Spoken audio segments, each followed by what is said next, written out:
Hello guys, good morning. Ayan, alam ba nyo na mayroon akong lulutuin ngayon? Pero, magtanong muna ako.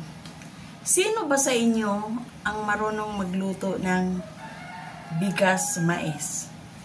Ayan. So ngayon, magluto tayo ng bigas mais. Dahil po, minsan lang o bihira lang po ang mga tao, mga nanay, mga lula na marunong magluto ng bigas mais. Kasi karamihan natin dito, humay yung hindi mais, humay ang ginagamit natin. Pero ngayon guys, magluto ako. I-share ko sa inyo kung ano ang nalalaman ko, kung papaano magluto ng bigas mais.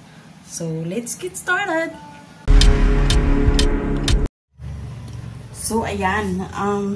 Ang gagawin natin, first of all, mayroon tayong kalderin. Ayan. Sana yung lutuan natin, yung hindi ganito, pero since wala ako, mayroon sana ako noon, pero ewan ko nga ba kung nawala, dahil yung anak ko nag-change ng mga bagong mga kaldero, pero ito, pwede rin natin lutuan. So, ganito ang gagawin natin, guys. Lagyan natin ng tubig. Itansya lang natin, guys. Depende sa atin kung marami ang lulutuin natin. So, ilagay ko lang dito 3. Anyway, pwede naman natin bawasan natin ng tubig once na malagay na natin yung bigas na mais. And meron tayong bigas na mais, guys. Bumili ako ng 1 kilo. Ayan po. Kasi gusto ko po kumain talaga ng mais. Ayan po. Actually, nakasaing na ako.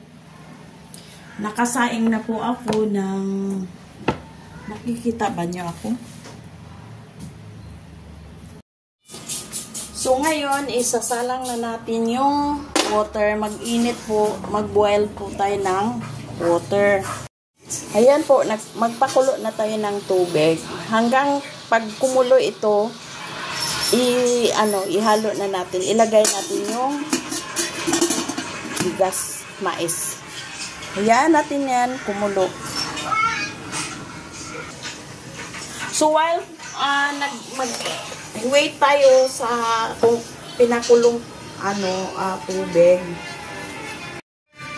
So guys, while nag-waiting tayo sa pakukulong tubig natin, ayan, magpakos tayo ng rice bigas, mais bigas. Ayan, gagawin lang natin ng 3, kasi ito po yung kakainin ko mamaya. Kahit 2 lang. 2 takal at kalahati ay ayan. Para pag makulo na yung natin, yung tubig, ayan, ilagay na natin doon sa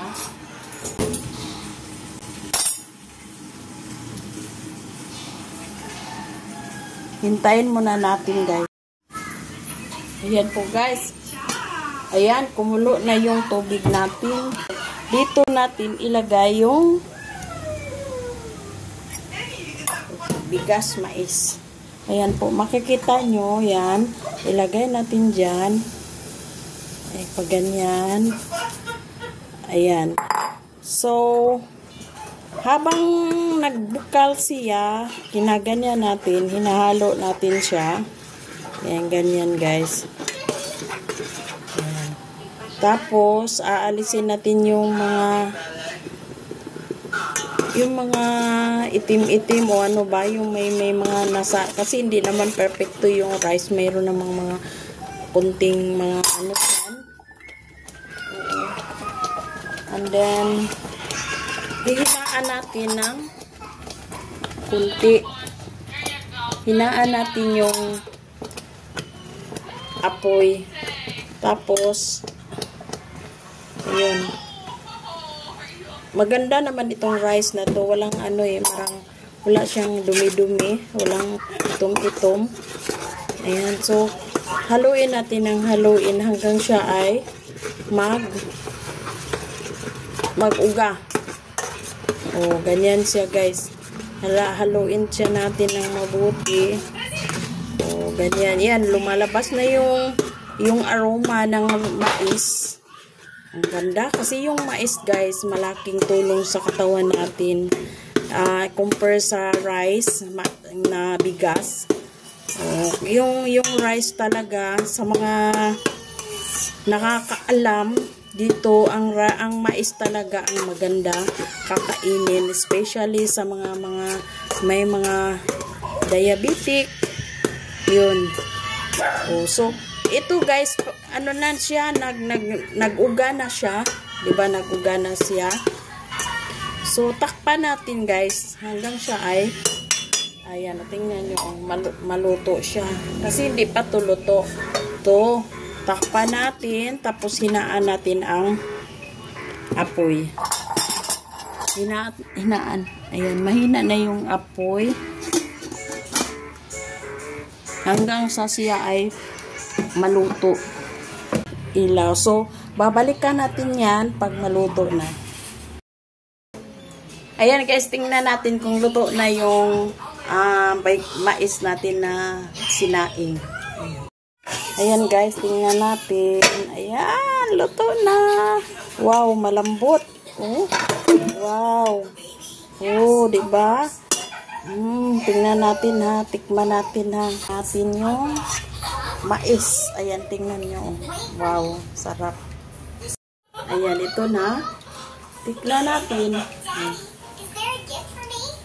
It's a gift for you.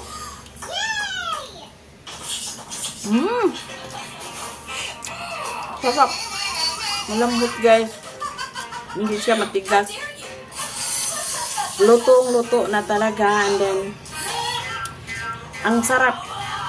Parisa na to og sinugba nga isda guys. Pinirito or ano pa, buwad. O unsa pa ang gusto ninyo. Masarap talaga. Yan. Thank you for watching. If you are new to my channel, please subscribe, like, and share. Ayan guys, mga unta og mais. Oh, diba?